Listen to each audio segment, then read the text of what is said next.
Нашите аспирации тридеценијски Европската унија и НАТО пополека се заокружуваат.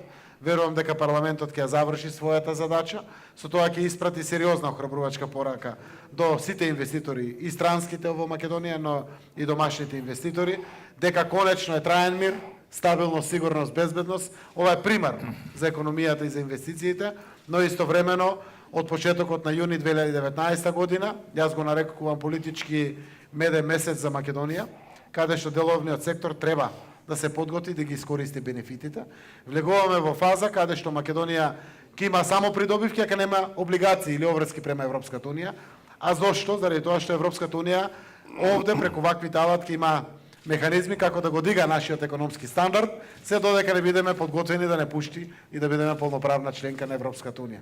Доаѓа добро време за Македонија, ако ние политичарите внимателно слушаме деловните луѓе што ни кажуваат и не само слушаме, туку и реализираме, верувам дека ќе имаме вин-вин-вин ситуација, од кој што на крајот бенефит ќе имат и граѓаните и Република Македонија, но секако и деловната заедница.